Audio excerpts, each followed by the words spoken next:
Ever since I was a little kid, I've been a huge fan of the Bond franchise, and I've seen almost all of the Bond movies, all the way from Dr. No to No Time to Die. But Casino Royale is one of the first Bond movies that I've ever watched, and till to this day is one of my favorite Bond movies ever made.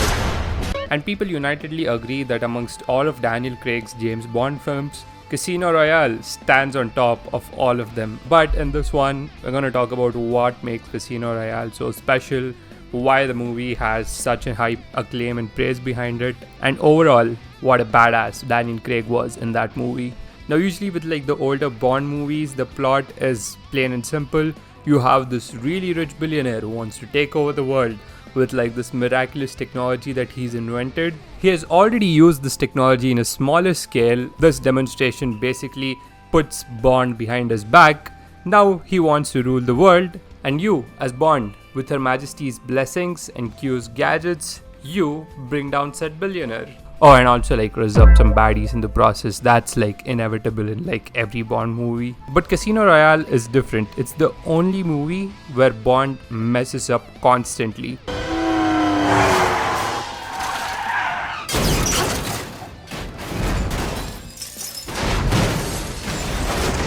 And this is quite unprecedented in like Bond movies in general. Like with Bond movies, Bond is smooth, he's natural, he's always in a suit.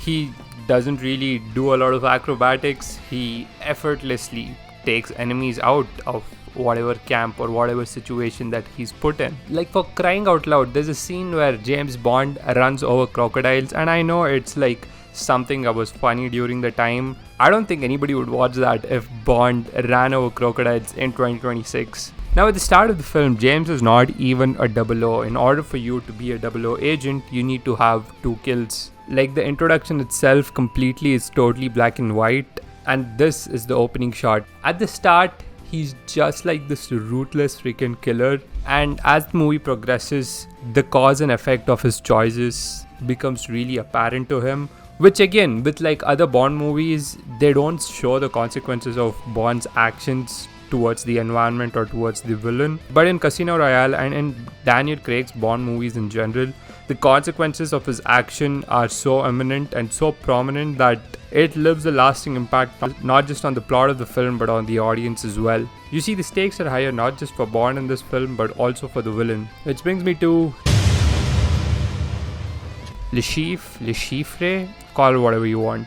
This man, Mads Mikkelsen, is single-handedly the best Bond villain that you can ask for. This man is effortlessly charming, but in this movie he is like this mathematical wizard, and basically the premise is he takes like millions of dollars from Ugandan fighters, promising that he will not just keep their money safe and can help them make their money accessible throughout the world, but also help them to increase their money because he's taking that money as said investment. And as soon as he takes this money from these Ugandan fighters, he immediately shorts a stock of like an airline company where he hires another mercenary to basically like blow up their inauguratory airline product. The very first long action scene is Bond basically running after like a lead. Remember how I mentioned Bond is effortlessly charming. He's like the smooth character that just glides over his enemies and just gets the job done.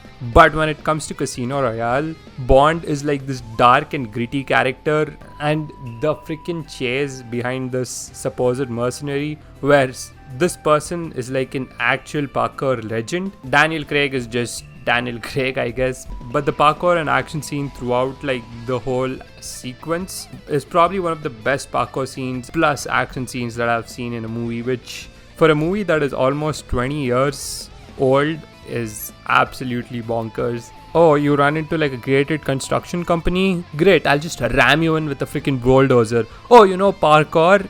I just use my mind. And there's like a bunch of videos talking about this action scene. But you know what this reminds me of? This reminds me of Johnny English basically chasing behind this guy, where this guy is using this complicated parkour maneuvers and Johnny English is just behind him.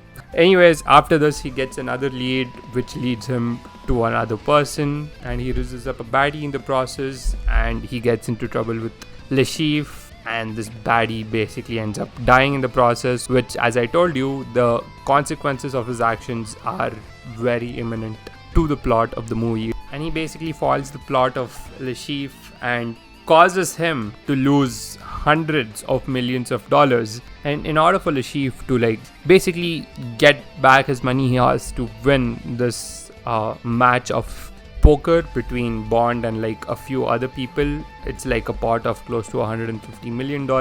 Bond eventually comes up on top and wins said money. So Le Chiffre, in all his intuitiveness, kidnaps Bond, and this torture scene of Bond, again, like I mentioned, just dark and gritty, basically pulverizes Bond's balls. He reduces it to atoms. That's what Le Chiffre does in this scene. But all this while, there's another character that keeps getting referenced throughout Daniel Craig's Bond, and that is Vesper. She fits in with the plot really naturally, but Vesper is like the love interest of Bond in this movie, and she's a pretty cool character. Bond makes a bunch of friends in this movie that again keep getting referenced throughout the other movies as well, and they come back in the other movies as well. Again, there's other characters like Mathis in the movie. He mistakenly gets considered to be like the double agent who outs Bond, but lo and behold, it's actually Vesper who sells out Bond, and she sort of betrays him at the very end, which leads to this iconic line at the end of the movie. The bitch is dead. Yeah, that's a way to end the film. And throughout the entire film, the Bond's theme song, the main theme song of James Bond, it gets sprinkled around, but it is played in its entirety only at the very end, basically cementing the type of Bond that Daniel Craig's Bond is going to be throughout the movie or throughout the upcoming movies.